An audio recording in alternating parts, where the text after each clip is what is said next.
वो दिन दूर नहीं है। आप भी सारे जो हैं मीडिया के लोग सब वो चीज देखने वाले हैं जो अभी इस वक्त श्रीलंका में हो रहा है। कि जो भी रिजर्वेशन था उसको कम करने के लिए या खत्म करने के लिए एक पॉलिटिकल व्यू है। उसको आज तोड़ने के चक्कर में भाई भाई में लड़ा रहे हैं, बाप बेटे में लड़ा रहे हैं, बाप बहू बेटी में लड़ा रहे हैं। हमारा एक बंदा आईएएस बन के जाती है, बहुत पैसा खर्चा करके उसकी पीएफ खत्म कर दी। एक नेता 5 साल के लिए उसको नौकरी नहीं होती है, 5 साल के लिए उसको हम खड़ा करते जनता, उसकी जिंदगी भर के लिए उसके बाल बच्चा के लिए पीएफ चलते रहते हैं, जिंदगी भर के लिए उसके लिए पीएफ चलते रहते। और यहाँ पर वो हिंदू मुस्लिम का सियासी खेल खेल रहे हैं। बाकी रियलिटी तो यही है कि सब हिंदू मुस्लिम बराबर ही है। आज हम न्यू अशोक नगर की दिल्ली की अकबरी जामा मस्जिद के पास में है। आज हम कुछ मुस्लिम समाज के लोगों के साथ हैं। आज हम उनसे उनकी राय लेंगे कि मुस्लिम समाज को लेके जिस तरह की खबरें आ रही हैं, चाहे वो हिजाब हो, चाहे वो हलाल मीट का हो, चाहे वो करौली की हिंसा हो, या जिस तरीके के तमाम मुद्दे जो हैं, जिस तरीके का प्रोपोगंडा चलाया जा रहा है मुस्लिम समाज के खिलाफ, एक नफ़रत की भावना को, एक हेट स्पीच का जो पूरा प्रोपोगंडा चलाया जा रहा है, इस बारे में मुस्लिम समाज के लोगों का क्या कहना है, आज हम उनसे ही उनकी राय लेते हैं। आपका नाम? मेरा नाम इरफान है। और जहाँ तक रही बात है हिंदू मुसलमान की, जी मैं आपसे ये पूछना चाहूँगी कि आज के भारत में और 7 साल के भारत में आपको क्या फ़र्क लगता है? कोई फ़र्क नहीं। पहले भी सब हमारे बहन भाई थे, आज भी मेरे बहन भाई हैं। ये राजनीति वाले जितने भी हैं इन्होंने माहौल चेंज किया है, उससे कोई फ़र्क नहीं पड़ता है। कल भी मैं इन लोगों से प्यार करता था, आज भी इन लोगों से प्यार करता हूँ। कल भी इन लोगों के साथ रहता था, आज भी इन लोगों के साथ रहता हूँ। फ़र्क इतना है थोड़ी सी महंगाई में, वो तो सब चलता रहेगा। आपको क्या लगता है कि महंगाई बड़ा मुद्दा होना चाहिए या हिंदू मुसलमान बड़ा मुद्दा होना चाहिए? हिंदू मुसलमान कोई मुद्दा ही नहीं है, ये तो राजनीति है। पहले भी सब वो मेरे भाई थे, आज भी हम साथ में रह रहे हैं, कल भी साथ में रहेंगे और हमेशा रहेंगे। पहले भी ये मेरे भाई थे, आज भी मेरे भाई। ठीक है, मैं और भी लोगों से राय लेना चाहूँगी। आपका शुभ नाम? सिकंदर आजाद। हाँ, आप क्या कहना चाहेंगे आज के भारत में और 7 साल पहले के भारत में कुछ फर्क लगता है आपको मुसलमानों के लिए? मतलब आपको क्या लगता है? राजनीतिक मुद्दे पे फर्क बनाया है। मतलब आज के भारत में और 7 साल पहले के भारत में मुसलमानों की स्थिति में आपको क्या फ़र्क लगता है? फर्क तो है। फर्क है, क्या फ़र्क है? पहले थे वो राजनीतिक वाले ने फर्क बनाया, ऐसा कुछ है नहीं, कम है। कोई डर का माहौल? डर का नहीं। आप क्या कहना चाहेंगे इस बारे में कि आज का जो माहौल है मुसलमानों के लिए, जो एक माहौल पैदा किया जा रहा है, एक डर का माहौल जो पैदा किया जा रहा है, आप इस बारे में क्या कहना चाहेंगे? नहीं, मुसलमानों के लिए कोई डर का माहौल नहीं है, और ना मुसलमान डर रहा है और ना कोई हिंदू डरा रहा है। ये सब अफवाहें हैं, बेवकूफ़ की बातें हैं। हिंदू मुस्लिम आज ही भाई भाई की तरह रहते हैं। कुछ लोग हैं राजनीति लाभ उठा रहे हैं अपना, इस वजह से ऐलान करते हैं, वो दूसरी समझ आ रहे हैं। जो समझदार लोग हैं आज हमारे साथ बैठते हैं, उठते हैं, बात करते हैं, भाईचारा कायम रहता हमारा यहाँ त्यौहार है, सब भाई आते हैं, हमारे हिंदू मुसलमान सब आते हैं, सब आके यहाँ अफ्तार कराते हैं हिंदू लोग। ऐसा कुछ नहीं है, लोगों को डर रखा है। जिस तरीके से इन्होंने कहा कि ऐसा कुछ भी नहीं है, सिर्फ डर का माहौल बनाया जा रहा है, ये सब अफवाहें हैं। लेकिन हम बात करेंगे मुस्लिम बिजनेस को जो बायकॉट करने की बात चल रही है कि मुस्लिम बिजनेस जो हलाल मीट की दुकानें बंद कराई जा रही है या नवरात्रि में कि मीट की दुकानें नहीं खुली रहेंगी, इस बारे में आप किस तरीके से देखना चाहेंगे? कि आपके जहन में कभी ये ख्याल आता है कि जिस तरीके से हमारे बिजनेस को बायकॉट किया जा रहा है, क्या हमें भी उनका बिजनेस बायकॉट करना चाहिए? नहीं, ये गवर्नमेंट का ऑर्डर थोड़ी है बंद करने के। लोगों ने कराया बंद, अगर बंद भी हो रहे, त्यौहार है उनका, नवरात्रे हैं, उनको मीट से एलर्जी है तो बंद करनी चाहिए हमें इसमें कोई नुकसान नहीं है। तो मीट क्या सिर्फ मुस्लिम समाज का व्यक्ति ही खाता है? नहीं, मीट तो हर व्यक्ति खाता है जो खाने वाला होता है, चाहे वो हिंदू या मुसलमान हो, कुछ तो मतलब नहीं है। जो जिसको जायका लगता है वो खाता। हम कहते हैं सारे हिंदू खाते हैं, सारे मुसलमान खाते हैं, बहुत मुसलमान नहीं खाते मीट, बहुत हिंदू नहीं खाते मीट। आप इस फैसले को सपोर्ट करते हैं कि नवरात्रि में जो है मीट की दुकानें बंद होनी चाहिए? नहीं, ये हम तो ये सपोर्ट करते हैं कि मीट का जो है कारोबार जो है चल रहा है, तो 80% तो आप लोगों, जो मैंने भी यूँ सुना है, 80% तो गैर मुस्लिम का बिजनेस है इसमें। अच्छा, 80% इसमें गैर मुस्लिम का बिजनेस है। मुफ्ती फतेहपुरी जामा मस्जिद के मुफ्ती इमाम साहब ने आज की स्पीच दी है, उनकी स्पीच सुनी आप उठा के। उन्होंने ये कहा है कि लेकिन हमें कोई इतराज़ नहीं है कि कोई खाए ना खाए, कुछ करे, ठीक है ना, उसमें हमें कोई ऐसा इतराज़ नहीं है। राजस्थान की करौली की बात करें तो करौली में जिस तरह की हिंसा हुई, जिस तरीके से मुस्लिम मोहल्लों के बाहर जाके जय श्री राम के नारे लगाए जाते हैं या मस्जिदों के बाहर जाके डीजे चलाए जाते हैं और कहा जाता है कि अगर भारत में रहना होगा तो जय श्री राम कहना होगा। इस बारे में हम मुस्लिम समाज के लोगों से पूछते हैं कि इस बारे में उनका क्या कहना है, कि ये भी एक सियासी मुद्दा है या एक सियासी प्रकरण है या एक सियासी प्रोपेगेंडा है, या वाकई में हिंदू समाज के लोगों में या आरएसएस के लोगों में इस तरीके से नफरत भर दी गई है कि उसको पूरे देश में प्रचार और प्रसार किया जाए। आपका शुभ नाम? जमीर अहमद। आप इस बारे में क्या कहना चाहेंगे? करौली में जो हिंसा हुई, जो मस्जिदों के बाहर जो भी कुछ हुआ, भारत में रहना होगा तो जय श्री राम कहना होगा, आप इस चीज़ से क्या वाकिफ रखते हैं? नहीं, ये जो मैम जो ये इस वक्त जो हालात पैदा कर दिए गए हैं, ये आगे 2024 में लोकसभा का जो चुनाव आने वाला है, ये सब उसके लिए जो है ये इस तरीके के हालात पैदा, नैरेटिव बनाया जा रहा है ताकि वो वोट बैंक ले सके। ये दिमाग को पोलराइज करने के लिए, और आगे जो इनको टफ है 2024 नरेंद्र मोदी के लिए बहुत टफ है। पर वो तो कहते हैं कि 2024 हम जीत चुके हैं अभी से। वो तो जीत चुके हैं, पर जो है ना, अगर वो जीत चुके हैं, दूध का दूध पानी का पानी हो जाएगा। जो है ईवीएम हटा के और ब्लैक पेपर्स पे वोट करा लीजिए, दूध का दूध पानी का पानी हो जाएगा सब। कौन किसको वोट कर रहा है, कौन कौन, इतने मुश्किल हालात आज तक कभी कहीं पे पूरी जो इस वक्त पूरी इंडिया के हालात हैं, आज तक कभी ऐसे हालात पैदा ही नहीं हुए। जो इस वक्त ऐसे हालात पैदा कर दिए गए, वो दिन दूर नहीं है। आप भी सारे जो हैं मीडिया के लोग सब वो चीज़ देखने वाले हैं जो अभी इस वक्त श्रीलंका में हो रहा है।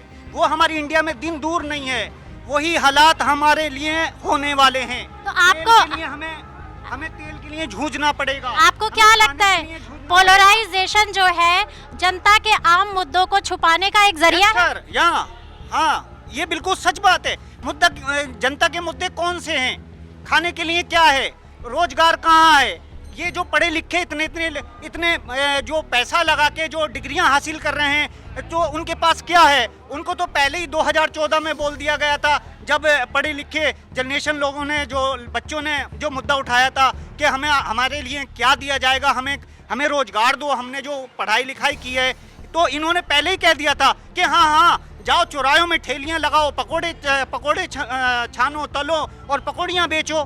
तो इनका मुद्दा ये है। और जो है ना, ये सब जो प्रोपेगेंडा है जो ये चलाया जा रहा है, जय श्री राम, आज हमारे यहाँ से भी, हमारी मस्जिद पे भी काफी सारा उधमबाजी की यहाँ पे। अच्छा, यहाँ पे भी आज हुआ? हाँ, आज जो हमारी मस्जिद पे खूब, आज हम लोग कहते हैं कि जो है, अगर आपका ये नारा है, जय श्री राम नारा है, हमें कोई इस जय सिया राम नहीं, जय श्री राम, उसमें सीता नहीं है। जय श्री राम का अगर ये आपका नारा है, हमें कोई इस पे आपत्ति नहीं है। मगर क्या ये चीज मस्जिद के ही पास आन के ज्यादा क्यों आक्रोश हो जाती है? ये प्रवोक किया जाता है। जी, आज यहाँ पे सबने देखा है यही चीज। अभी थोड़ी 2 घंटे पहले की बात है, 2 घंटे पहले की बात है कि यहाँ पे जो है, जो इस तरीके से जय श्री राम के नारे और बहुत ज़्यादा ढोल तमाशे और डीजे वगैरह को और आक्रोशित किया गया।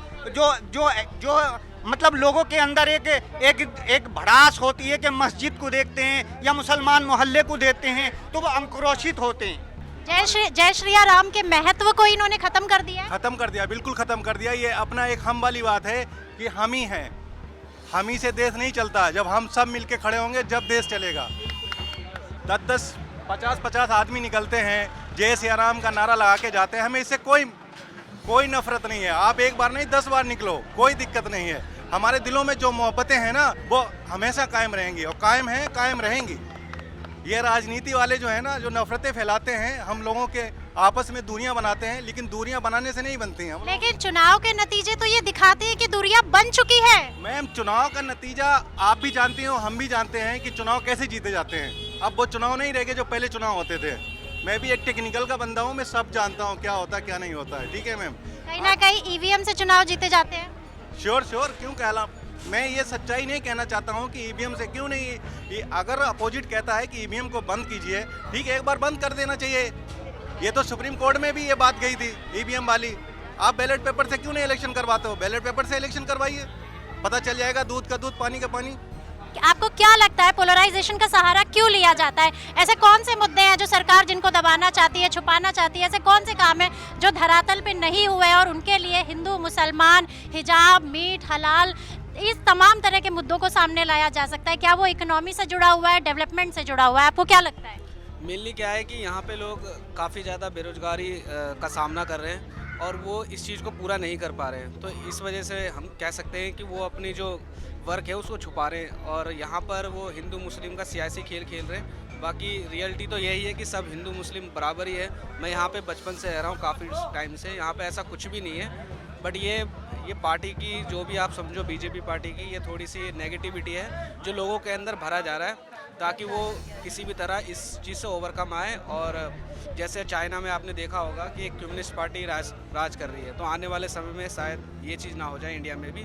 तो ये मतलब आप क्या कहना चाह रहे हैं, हमारा देश डिक्टेटरशिप की तरफ बढ़ रहा है? यस, हम कह सकते हैं आने वाले समय में कहीं सिर्फ बीजेपी पार्टी ही ना रूलिंग करे और हमें फिर जैसे अंग्रेज हमारे ऊपर कंट्रोल करते थे वैसे ही शायद ये भी कंट्रोल ना करे और हमें भी इनकी पूरी बात माननी पड़ेगी। आपको क्या लगता है आज का भारत किसान का भारत, गरीब का भारत, मजदूर का भारत है या अडानी अंबानी का भारत है? ये अडानी अंबानी का भारत है। ये बिजनेस, ये पूरा बिजनेस कम्युनिटी हो चुका है। आप इंडिया में देखिए जो भी चीज़ें हैं, चाहे वो जियो सर्विसेज है या एयरटेल है या फिर आइडिया है या फर्दर जो भी कंपनीज़ हैं, ये सारे बिजनेस कम्युनिटी आगे बढ़ रहे हैं। गरीब गरीब होता जा रहा है, अमीर अमीर होता जा रहा है, आप ये देख सकते हैं। और यहाँ पे जितने भी बंदे एजुकेशन ले रहे हैं वो बेरोजगारी की ओर जा रहे हैं। प्राइवेटाइजेशन के बारे में आप क्या कहना चाहेंगे? जिस तरीके से प्राइवेटाइजेशन हो रहा है, तमाम सरकारी संस्थाओं को, पीएसयू को बेच दिया जा रहा है, जिसमें रिजर्वेशन की एक व्यवस्था थी, दलित समाज के लोग, एससी एसटी ओबीसी समाज के लोगों को आरक्षण मिलता था और कहीं ना कहीं उनके लिए जो व्यवस्था की गई थी, आपको क्या लगता है प्राइवेटाइजेशन के जरिए आरक्षण को ख़त्म करने की एक चाल है? हाँ, कह सकते हो कि प्राइवेटाइजेशन से सरकार के ऊपर से एक प्रेशर जो है वो कम हो जाएगा और जिससे कि सरकार अपना मनमौजी से अपना काम वो कर सकेगी और जनता यहाँ पे वो बेरोजगारी और जो यहाँ पे गरीबी है वो उसको और प्रेशर के साथ सहेगी और इससे फिर कंट्रोल उनके पास चला जाएगा जैसे चाइना में। आपको क्या लगता है जिस तरीके से प्राइवेटाइजेशन हो रहा है, तमाम सरकारी कंपनियों को बेच दिया जाता है, चाहे वो BHEL है, चाहे वो रेलवे है, चाहे वो LIC है, चाहे वो भारत पेट्रोलियम है, और अभी सुनने में आया है कि ONGC की भी कुछ % हिस्सेदारी बेची जा रही है। आपको क्या लगता है कि कहीं ना कहीं रिजर्वेशन को ख़त्म करना, दलित समाज के लोगों को, SC ST OBC समाज के लोगों को जो संविधान में अधिकार दिया गया है रिजर्वेशन का अधिकार देके उनको जिस तरीके से नौकरियों की व्यवस्था की जाती थी, आपको क्या लगता है कि ये उनकी नौकरियां खत्म करने की एक चाल है? जी मैम, ये पूरा साफ दिखाई दे रहा है कि जो भी रिजर्वेशन था उसको कम करने के लिए या ख़त्म करने के लिए एक पॉलिटिकल व्यू है। और जहाँ तक रही प्राइवेटाइजेशन की बात, प्राइवेट कंपनियाँ करने की बात, और रेलवे में जहाँ तक लगभग 60% नॉर्थ इंडिया वाले, मतलब यूपी बिहार वाले ज़्यादा नौकरी करते थे।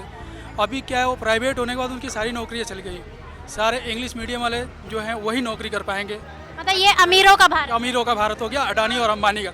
मैं चूँकि फाइनेंस में काम करता हूँ तो मुझे थोड़ा सा मालूम है इसके बारे में। अभी आप 4 दिन पहले और लास्ट 2 दिन पहले आपके RBI के गवर्नर साहब आए थे, रेपो रेट में कुछ भी कम बढ़ाया नहीं, ठीक है मैम। उसमें क्या गरीब एक लोन लेता है घर बनाने के लिए, केवल अमीर लेते हैं। किसानों को क्या मिलता है इसमें? अभी किसानों को लो तो 7% या 12% का इंटरेस्ट रेट लगा लेते हैं और उसका ज़मीन खेत सब भी जब्त कर लिया जाता है। लेकिन अमीरों के लिए क्या होता है?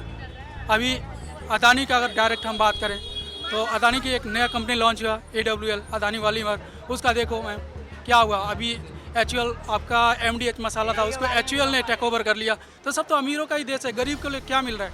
अभी आप जाओ 1 लीटर तेल लेने तो 200 रुपये का मिलता है। अमीरों बस ये है कि पाम ऑयल का खेती करो, पाम ऑयल बेचो। इससे क्या है, हार्ट की प्रॉब्लम बढ़ेगी, लोगों में बीमारी बढ़ेगी, डॉक्टर का इनकम बढ़ेगा, मेडिसिन बनाने वाली कंपनियों का इनकम बढ़ेगा। बेरोजगारी के बारे में आप क्या कहेंगे? बेरोजगारी मैम चरम पे है, इससे ज़्यादा मैं बेरोजगारी देखा नहीं। जहाँ तक हम लोग प्राइवेट नौकरी करते थे कोरोना के पहले, हमारी सैलरी अच्छी खासी थी, लेकिन अभी क्या है 40% कट हो गया या कंपनी ने निकाल दिया बहुत लोगों को। आप मीडिया के बारे में क्या कह रहे हैं? आज के डेट में मीडिया बिल्कुल ये इनसाइड जा रहा है एकदम। दूसरी चीज, हम एक आदमी के औलाद है, आदम अलैहिस्सलाम के, उसको आज तोड़ने के चक्कर में भाई भाई में लड़ा रहे हैं, बाप बेटे में लड़ा रहे हैं, बाप बहू बेटी में लड़ा रहे हैं, एक दूसरे को पार्टी में खड़ा कर रहे हैं, इंसान को लड़ा रहे हैं आज के डेट के अंदर में। हमारे देश का क्या भविष्य होगा अगर हम लड़ते हैं? भविष्य क्या, उस टाइम भी गुलाम थे, आज भी गुलाम है हम, नेता को गुलाम है। आज किसके गुलाम? आज हम नेता के गुलाम है। कौन से नेता? हर नेता के गुलाम है। उस मध्य पे देखो आप ना, हमारा एक बंदा IAS बन के जाती है, बहुत पैसा खर्चा करके, उसकी PF खत्म कर दी। एक नेता 5 साल के लिए उसको नौकरी नहीं होती है, 5 साल के लिए उसको हम खड़ा करते जनता, उसकी जिंदगी भर के लिए, उसके बाल बच्चा के लिए PF चलते रहते हैं, जिंदगी भर के लिए उसके लिए PF चलते रहते हैं। एक डॉक्टर, एक IAS, एक इंजीनियर पढ़ लिख करके बड़ी इस पे जाते हैं, उसको ट्रांसफर कर देते हैं, एक अंगूठा छाप नेता उसको ट्रांसफर कर देते हैं। हम एक हिंदू मुसलमान है, हिंदू आपस में भाई, हम एक साथ में रहते हैं, लेकिन हमारे इस चंद नेताओं ने हमको आज तोड़ करके हिंदू मुसलमान करके, आज जो है एक मस्जिद में ऐलान पढ़ते हैं ना सुबह के फजर के टाइम पे, तो भगवान के साक्षी करने के लिए जाते हैं सब, कोई मस्जिद जाते हैं, कोई मंदिर जाते हैं, उसकी हवा ऑक्सीजन लेने से इंसान का शरीर तंदुरुस्त रहते हैं। लेकिन उसको भी आज मुद्दा भी बना रखे हैं, उसको भी आज मुद्दा बना रखे, अजान से हमको हमारा भविष्य खराब हो रहा है, हमारे अजान से हमारा नींद खराब हो रहे हैं। क्यों हो रहे हैं? हमारे हिंदुस्तान के अंदर जो नया युवक लड़का है उनको गलत रास्ते में भटका रहे हैं, आज उनको गलत रास्ते में भटका रहे हैं। हमारे जो मीडिया है आज जो इनसाइड जा रहे हैं उसके गुलाम बने हुए हैं, आज सच्ची के रास्ते पे नहीं। मीडिया आम आदमी की आवाज क्यों नहीं उठाता है? नहीं उठाता है, नहीं उठाता। दिन भर मीडिया मोदी मोदी मोदी क्यों करता है? क्यों कर रहा है? आज उसको खरीद रखा है, खरीद रखे है उसको। आज हमारे हिंदुस्तान के अंदर में हिंदू मुसलमान आपस में सब मिलजुल के रहते हैं, लेकिन इंसान को आज लड़ा रहे हैं। हम एक वंश के औलाद हैं, लेकिन एक वंश के, धरती में जब वो आए थे ना, एक वंश के औलाद हैं हम, लेकिन आज उसको तोड़ रहे हैं सब मिलकर के, उसको गुलाम बना रहे हैं, अदानी अंबानी के गुलाम। मीडिया के बारे में आप क्या कहना चाहिए? मीडिया के बारे में मैं कहना चाह रहा था कि मीडिया में जो भी हमारी जो गवर्नमेंट जो पैसा खर्च करती है, करीब सालाना 1000 करोड़ रुपए खर्च करती है। 1000 करोड़? 1000 करोड़ रुपए खर्च करती है, और हमारे जो मीडिया के प्रचार प्रसार के लिए। और मीडिया का जो है, मीडिया का इस तरह इतना ज़्यादा कुछ जो मीडिया है कि आपका बेरोजगारी न दिखा के, आपका बहुत सारे मुद्दे जो हैं वो जाके सिर्फ हिंदू मुस्लिम, मस्जिद मंदिर के अलावा, उनके अलावा कोई दूसरा मुद्दा ही नहीं है। कोई भी एक नया मुद्दा उठा लेते हैं, उसी पे बस चल रहा है ना। आप रोज़गार देख लीजिए, बेरोज़गारी कितना कहाँ से आ रही है, महंगाई कहाँ जा रही है, कोई मतलब नहीं है। जो कुछ मीडिया जो है उनको सिर्फ अपना TRP से मतलब है, हिंदू मुस्लिम से मतलब है, और कुछ नहीं इसमें। आपने देखा हमने जिस तरीके से तमाम लोगों से बात करी, जिसमें हिंदू समाज के भी लोग हैं, जिसमें मुस्लिम समाज के भी लोग हैं, उन्होंने अपनी बात रखी, अपना दर्द बयां किया कि ये सिर्फ एक सियासी मुद्दा है, सियासी प्रोपेगेंडा है। सरकार जो है महंगाई, बेरोज़गारी पे, शिक्षा पे, स्वास्थ्य पे और इस युवाओं के भविष्य के बारे में बात नहीं करना चाहती है। इसीलिए हमारा मीडिया जो है हिंदू मुसलमान के प्रचार प्रसार में लगा हुआ है। कैमरामैन आशीष के साथ मैं हूं सकीना, नेशनल दस्तक। नेशनल दस्तक की आपसे गुजारिश है कि अगर इसको बचाना चाहते हैं तो नेशनल दस्तक को सब्सक्राइब करने के लिए रेड कलर के सब्सक्राइब बटन को दबाएं, फिर बेल आइकन की घंटी दबाएं। नेशनल दस्तक को बचाने के लिए बहुत जरूरी है कि हर खबर को शेयर करें, लाइक करें, कमेंट जरूर करें।